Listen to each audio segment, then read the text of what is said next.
I'd like to rise in favour of the motion that condemns the Labor government for its failure to provide for fundamental infrastructure. And I'd like to provide a solution to the many litany of errors and shortfalls that have been identified by my colleagues by focusing particularly on rail, road and water. And I'd like to do that by coming from the perspective of the Federation. It is a fundamental role of the Premier and the Treasurer and other senior ministers to obtain the fair share of funds from the Federation to enable the funding of that infrastructure which has been so clearly identified by my colleagues. And today I'll lay the facts very clearly. Western Australia is about 11% of the population. It's about 1/3 of the landmass. So wouldn't it be fair to say that our share of roads, rail and water ought to be somewhere between, at worst, 11%, and at best, if you think about roads and rail, because it covers landmass, somewhere around 30%.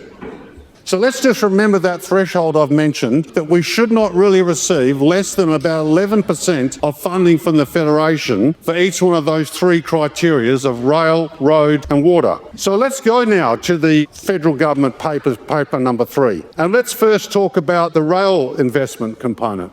So now I'm talking about the extent to which the federal government provides funding assistance for infrastructure to the states. And we're going to go out 4 years.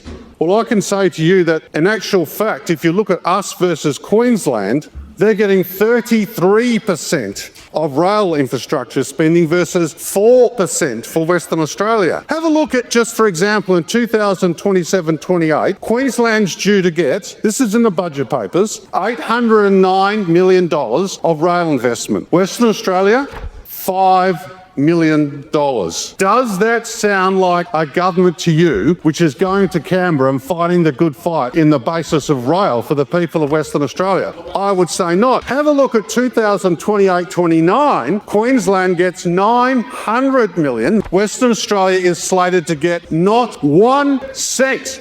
This is in the federal budget papers I'm quoting to you. This is not coming from a think tank or the IPA. This is from the federal budget's paper, which I will table at the end. So how can it be that Western Australia has been so shortchanged by the Federation over the next 4 years? That's the role of the Treasurer. That's the role of the ministers. Don't go to Canberra asking about the GST. Just go there and talk to the Federal Minister for Transport and bang the table like a National Party and Liberal Party state premiers and ministers used to do. And I'll get to that. You don't argue for the fair 10 or 11%. You've got all these federal members over there that are within your state and federal caucus. How about when you're having Christmas drinks, you just have a word to them and say, hey mate, how about we get a fair deal from the Federation so that we can at least get our roads and rail? Because all the things that we've just mentioned here, well, you might ask, oh, the Liberal Party, National Party, where's the money coming from? The money could come from the Federation if you were there arguing for the fair amount. How can it be that Queensland's getting $809 million in 2027-28 and we're getting 5? Let's move on to road investment. Well, here we talk about South Australia. This will be tabled later, so you can have a good look at that. A member for Landstyle. In that case there, we are getting 10%, which is less than our 11, but South Australia, which is a state, one half our size, getting 18% of road investment from the federal government. Let's look at 2027-28. That's just a year from now. Western Australia on the road investment component. Again, I'm reading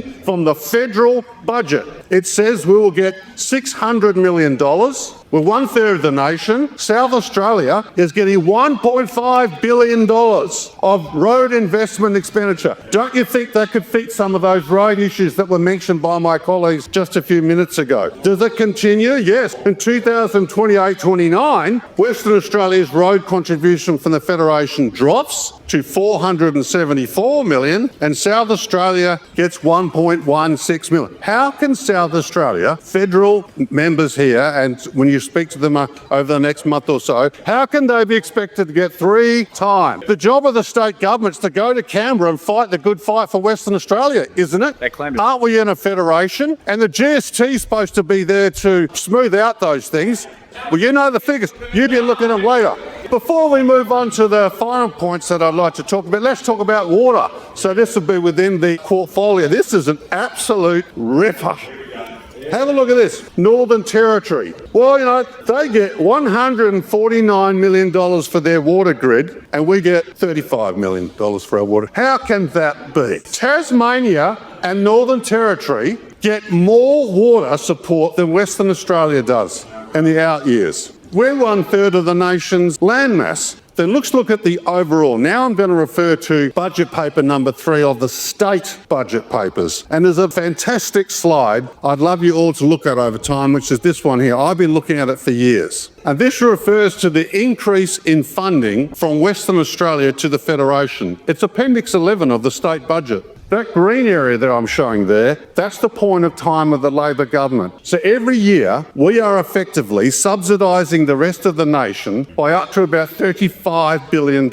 In addition, above what we're collecting, this is federal taxes. So when it goes back to the reasons of the Treasurer herself from her department, it says why. So what it's really saying is about $90 billion of federal taxes are collected in Western Australia. This is not state taxes. You'd think that you'd get 11% back of the national budget. But this is saying of the $90 billion we're contributing, actually the rest of the country is keeping $35 billion. So the GST, that's a rounding error. That's a $5 billion benefit. This is $35 billion that's going to the Federation that ministers on the other side are not going to Canberra and fighting for. And so in the Treasurer's own document, it says on figure 11.1, why is there such huge imbalance between federal spending and taxation occurring? And it says because of the low level of Commonwealth spending in Western Australia. In other words, this isn't because there's more tax, it's because the federal government is not spending enough in Western Australia, as I've described, in roads, rail and water. So when we talk about the fact, where would the money come from? The